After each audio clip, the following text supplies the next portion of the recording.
नमस्कार दोस्तों, मेरा नाम श्रद्धा है और आज हम देखेंगे रेगुलेटर्स ऑफ फाइनेंशियल इंस्टीट्यूशंस। इसका मतलब हमारे इंडियन इकोनॉमी में बहुत सारे फाइनेंशियल इंस्टीट्यूशंस है, कंपनीज़ है, बैंक्स है, इंश्योरेंस कंपनीज़ है और बहुत सारे कंपनीज़ है जिसको रेगुलेट करने के लिए एक गवर्नमेंट बॉडी चाहिए। इन बॉडीज़ को कहते हैं रेगुलेटर्स। तो चलिए वन बाय वन सब रेगुलेटर्स के बारे में इन डिटेल पढ़ लेते हैं। अब हम लोग जान लेते हैं कि फाइनेंशियल रेगुलेशन होता क्या है।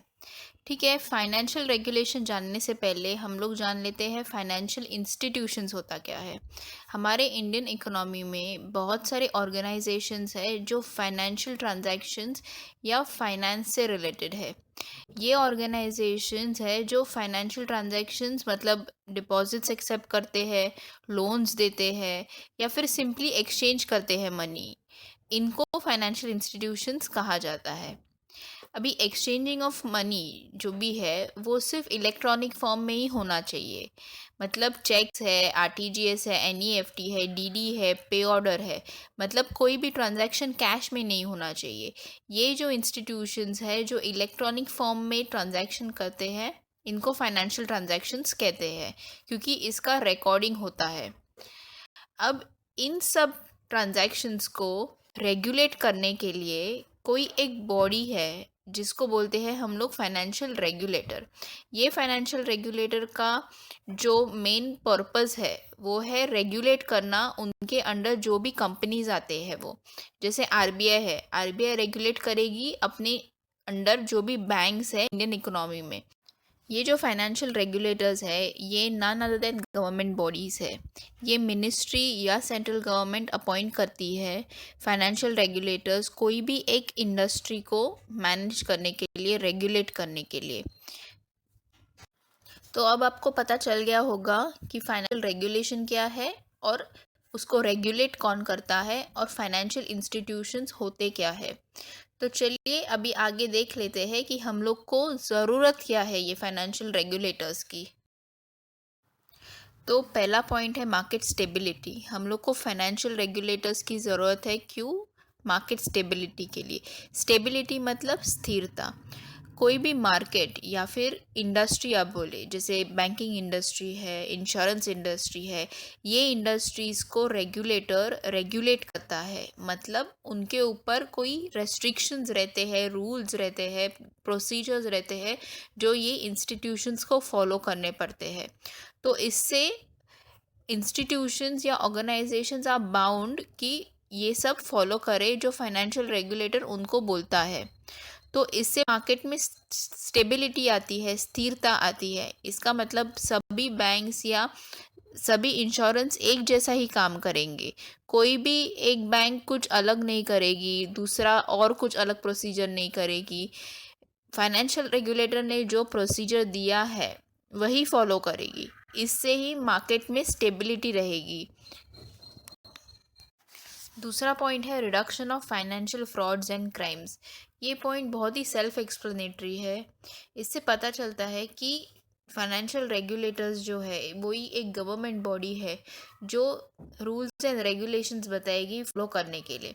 इससे क्या होता है कि कोई भी इंस्टीट्यूशन या ऑर्गेनाइजेशन आंसरेबल है या उनको जवाब देना पड़ता है रेगुलेटर्स को कुछ भी डिसीजन लेते वक्त या लेने के बाद कि हम लोग ने ये डिसीजन क्यों लिया, ये कौन से प्रोसीजर में आता है और ये आपने जो भी हम लोग को पॉइंट्स दिए हैं या रिस्ट्रिक्शंस दिए हैं वो हम लोग फॉलो कर रहे हैं, कुछ भी डिविएट नहीं कर रहे हैं।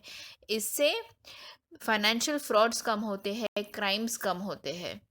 एक स्ट्रक्चर दिया जाता है कि आपको ऐसे ऐसे काम करना है और उसी बेसिस पे सब ऑर्गेनाइजेशंस काम करते हैं। तो फ्रॉड्स, क्राइम्स इसका बहुत ज़्यादा कम हो जाता है occurrence. Next point is protection of consumers and investors money. कोई भी इंडस्ट्री है या बैंक है या इंश्योरेंस है, ये बढ़ती है, ग्रो करती है। क्यों ग्रो करती है? क्योंकि इसमें इन्वेस्टर पैसा डालता है, इसमें कंज्यूमर्स या कस्टमर्स आते हैं कोई भी प्रोडक्ट लेने के लिए, तभी जाके ये ऑर्गेनाइजेशन बड़ा होता है। तो कस्टमर विश्वास डाल रहा है वो कंपनी पे, वो इंडस्ट्री पे कि ये मुझे मेरा पैसा डुबाएगा नहीं और मुझे जो वैल्यू चाहिए ये पैसे देने के बाद वो मुझे मिल जाएगी।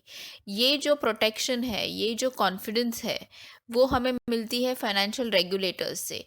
कोई भी कंपनी अपने कस्टमर का पैसा डुबा नहीं सकती है और मिसयूज़ नहीं कर सकती है, क्योंकि उसको पता है कि organisation is answerable to financial regulators. तो इस वजह से फाइनेंशियल रेगुलेटर्स होने की वजह से कंज्यूमर का और इन्वेस्टर का पैसा दोनों भी बचा रहता है और उसमें कोई भी नुकसान नहीं होता है कोई भी कंज्यूमर या इन्वेस्टर को। इन केस अगर कोई भी कंज्यूमर या इन्वेस्टर को, तो हमेशा एक प्रोसीजर रहती है जिससे सलाह मशवरा करके ये अब ये थर्ड और फोर्थ पॉइंट सिमिलर ही है, क्योंकि रेगुलेटर्स प्रोटेक्ट करते हैं और इन्वेस्टर का पैसा, तो इसकी वजह से मार्केट में कॉन्फिडेंस बढ़ता है, इन्वेस्टर का भी और कंज्यूमर का भी, क्योंकि उनको पता है कि कोई भी बैंक में मैं जाऊँ तो मुझे जो चाहिए सर्विस मिल सकती है। ऑफ कोर्स एक प्रॉपर सर्विस मांगना चाहिए कस्टमर को भी, तो वो सर्विस मुझे मिल सकती है। इन केस मुझे सामने वाला बैंक या बैंकर मुझे प्रॉपर सर्विस नहीं देगा, तो मुझे पता है कि और भी कई ऊपर के सोर्सेस है जहाँ पे मुझे जाके मेरा सोल्यूशन मिल जाएगा मुझे। तो वो फाइनेंशियल रेगुलेटर्स के पास जाके अपन सॉल्व कर सकते हैं, तो इससे मार्केट में कॉन्फिडेंस बढ़ता है। तो अब हम लोग ने देखा कि ये फाइनेंशियल रेगुलेटर्स होते क्या है, इनकी ज़रूरत क्या है और इनका बेनिफिट क्या है। तो अभी मेन जो फाइनेंशियल रेगुलेटर्स हमारे इंडियन इकोनॉमी में प्रेजेंट है उनके बारे में इन डिटेल हम लोग जान लेते हैं। तो जैसे स्लाइड पे दिख रहा है आपको कि हम लोग कौन से फाइनेंशियल रेगुलेटर्स के बारे में पढ़ने वाले हैं। फर्स्ट है reserve bank of India, second है नबार्ड, थर्ड है आईआरडीए जो इंश्योरेंस इंडस्ट्री को रेगुलेट करता है, फोर्थ है पीएफआरडीए जो pension fund regulatory and development authority है, फिफ्थ है SEBI securities and exchange board of India, sixth है EXIM that is export import bank. तो चलिए विदाउट वेस्टिंग मच टाइम हम लोग स्टार्ट कर लेते हैं रिजर्व बैंक ऑफ इंडिया के साथ। हम लोग ये वीडियो सेशन में लेकिन फर्स्ट 3 फाइनेंशियल रेगुलेटर्स के बारे में ही देखेंगे। नेक्स्ट 3 फाइनेंशियल रेगुलेटर्स के बारे में मैं और एक नया वीडियो बनाऊंगी। तो आज इस वीडियो में आप देख पाएंगे रिजर्व बैंक पहले ऑफ हम लोग इंडिया, जान लेते हैं कि नबार्ड और रिजर्व बैंक ऑफ IRDA के इंडिया बारे का में हिस्ट्री क्या डिटेल्स। है, कहाँ से शुरू हुआ रिजर्व बैंक ऑफ इंडिया। इसका हिस्ट्री हम लोग ट्रेस कर सकते हैं 1926 में, जब रॉयल कमीशन ऑफ इंडिया, जिसको हिल्टन यंग कमीशन भी जाना जाता है, उन्होंने रेकमेंड किया था central bank of India form करने के लिए। ये फॉर्म करने के लिए क्यों कहा गया था, क्योंकि कोई भी क्रेडिट फंक्शंस है या करेंसी फंक्शंस है गवर्नमेंट के, उसको सेपरेट करना चाहती थी और कोई एक सेंट्रल बैंक को वो जॉब असाइन करना चाहती थी। तो ये बिल रेकमेंड किया था 1927 में लेजिस्लेटिव असेंबली में, लेकिन अग्रीमेंट ना होने की वजह से, बहुमत नहीं थी, इसकी वजह से ये बिल विड्रॉ कर दिया गया था। अभी 1934 में आरबीआई एक्ट फॉर्मुलेट किया and hence RBI started its operations on 1 April 1935 with a paid up capital of ₹5 crore. सिर्फ 5 करोड़ से आरबीआई ने अपना ऑपरेशन चालू किया 1 अप्रैल 1935 से under the act RBI act 1934। अब हम लोग देख लेते हैं broadly 5 functions of Reserve bank of India. पहला फंक्शन है monetary policy formulation. Reserve bank of India का मेन पर्पस है इंडियन इकोनॉमी को ग्रो करना as well as inflation control में रखना। तो ये इन्फ्लेशन जो कंट्रोल में रखते हैं या ग्रोथ करते हैं इकोनॉमी का, वो करते हैं वेरियस टूल्स की मदद से। वो जो टूल्स है वो है repo rate, reverse repo rate, CRR that is cash reserve ratio, SLR that is statutory liquidity ratio. तो ये जो रेशियोज़ है इसकी वजह बैंक रेट है, MSF है, ये सब टूल्स लेके रिजर्व बैंक ऑफ इंडिया का मेन मोटो अचीव करने का होता है इन्फ्लेशन कंट्रोल में रखना as well as growth of the economy. तो ये सबको बोलते हैं monetary policy formulation. Second point है regulation and supervision of banking and NBFCs. भाई हम लोग पढ़ ही रहे हैं फाइनेंशियल रेगुलेटर्स के बारे में, तो रिजर्व बैंक का एक फंक्शन होगा ही कि बैंक्स को और एनबीएफसीज को रेगुलेट करना, सुपरवाइज करना। थर्ड पॉइंट है मोनोपोली ऑफ करेंसी इशू। हमारे इंडियन इकोनॉमी में जो भी आईआर है, दैट इज़ इंडियन करेंसी है, उसका प्रिंटिंग एंड उसका इशुएंस का मोनोपोली है सिर्फ रिजर्व बैंक ऑफ इंडिया के पास। तो अभी हमारे पास जो भी नोट्स है वो इशू करता है, प्रिंट करता है, उसका डिसीजन लेता है only Reserve bank of India. Demonetisation भी रिजर्व बैंक ऑफ इंडिया ने ही इंट्रोड्यूस किया था इंडिया में, इंडियन इकोनॉमी में। तो करेंसी से रिलेटेड कोई भी इश्यूज़ है, कोई भी प्रिंटिंग है, कोई भी मैटर है, कोई भी प्रॉब्लम्स है, कोई भी सॉल्यूशंस है, वो सिर्फ रिजर्व बैंक ऑफ इंडिया ही एक्ट अपन कर सकती है। फोर्थ पॉइंट है बैंकर्स टू बैंक। मतलब reserve bank of India banks के लिए बैंकर है। जो सीआरआर मेंटेन करता है कोई भी बैंक, वो मेंटेन करता है रिजर्व बैंक ऑफ इंडिया के पास। अगर बैंक्स को कभी भी शॉर्ट ऑफ फंड्स हो तो reserve of India will always lend money to the banks. तो हमारे बैंक्स का बैंकर है reserve bank of India.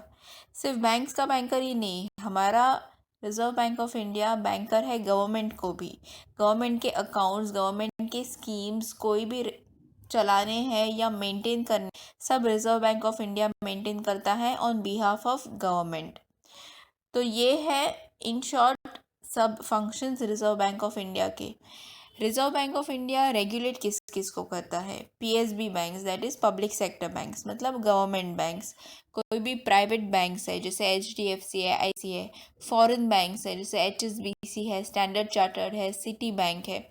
NBFCs मतलब नॉन बैंकिंग फाइनेंशियल कंपनीज जैसे डीएचएफएल है, कैपिटल फर्स्ट है। रीजनल रूरल बैंक्स है, उनको रेगुलेट करता है आरबीआई।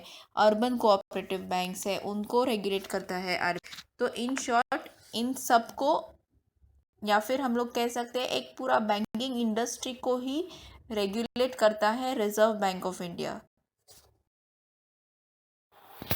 अब हम देखते हैं कि गवर्नर ऑफ आरबीआई है मिस्टर शक्तिकांता दास। हमारे डेप्यूटी गवर्नर्स आरबीआई के हैं बीपी कनुंगो, एनएस विश्वनाथन, विरल आचार्य और महेश कुमार जैन। हमारे एक्स गवर्नर ऑफ आरबीआई है जिन्होंने रिसेंटली ये रेजिग्नेशन दिया दिसंबर 2018 में, वो है mister Urjit Patel.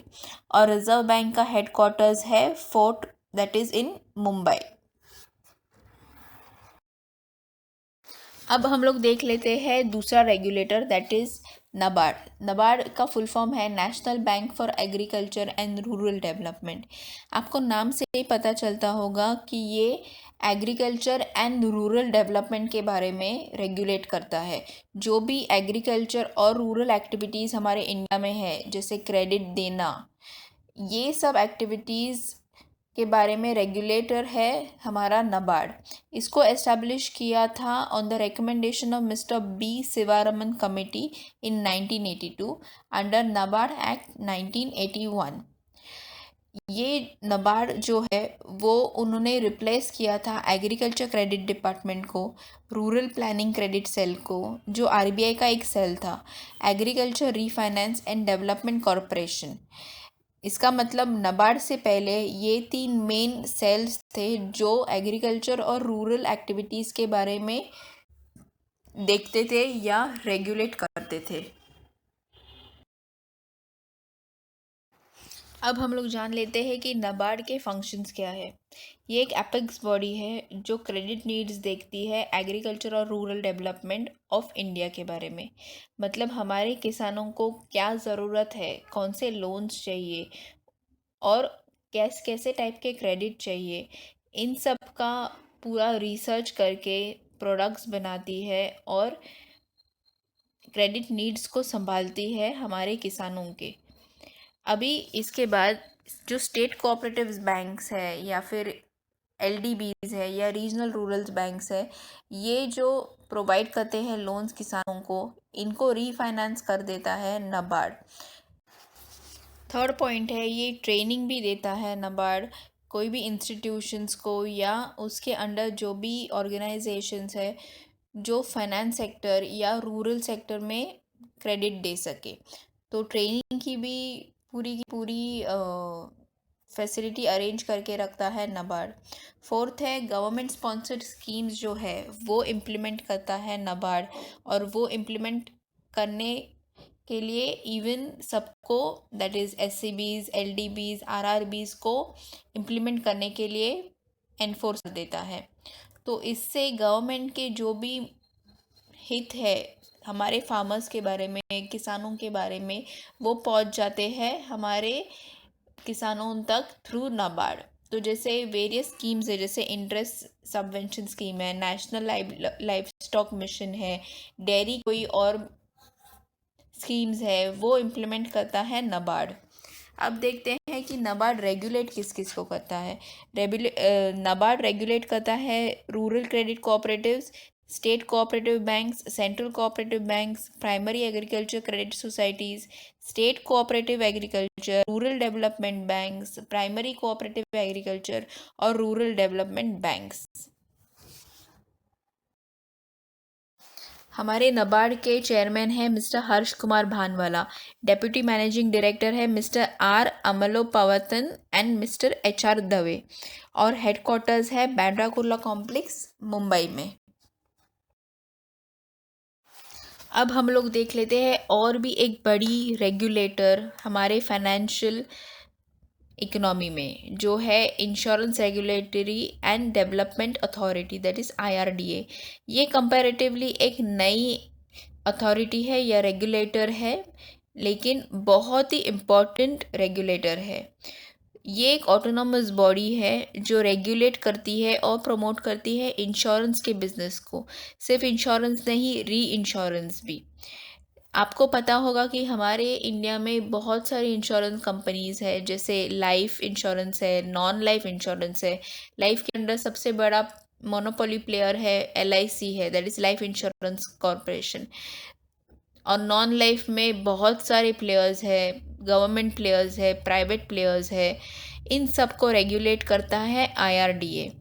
IRDA constitute हुआ था by insurance regulatory and development act 1999, और under this act IRDA was formed और इसका फंक्शनिंग चालू हुआ, that is it started its operations from August 2000। IRDA पूरा इंश्योरेंस बिजनेस या इंश्योरेंस इंडस्ट्री को रेगुलेट करता है। सिर्फ रेगुलेट ही नहीं, उसका FDI that is foreign direct investment भी रेगुलेट करता है। फॉरेन डायरेक्ट इन्वेस्टमेंट मतलब कोई भी कंपनी, बाहर की कंपनी जो फॉरेन कंपनी है, उसे अगर इंश्योरेंस बिजनेस में हमारे एंटर करना है इंडियन इकोनॉमी में, तो उसका stake that is foreign direct investment कितना % हो सकता है। तो अप टू 49% FDI हो सकता है इंश्योरेंस सेक्टर में, जो रिसेंटली फॉर्मुलेट किया गया है।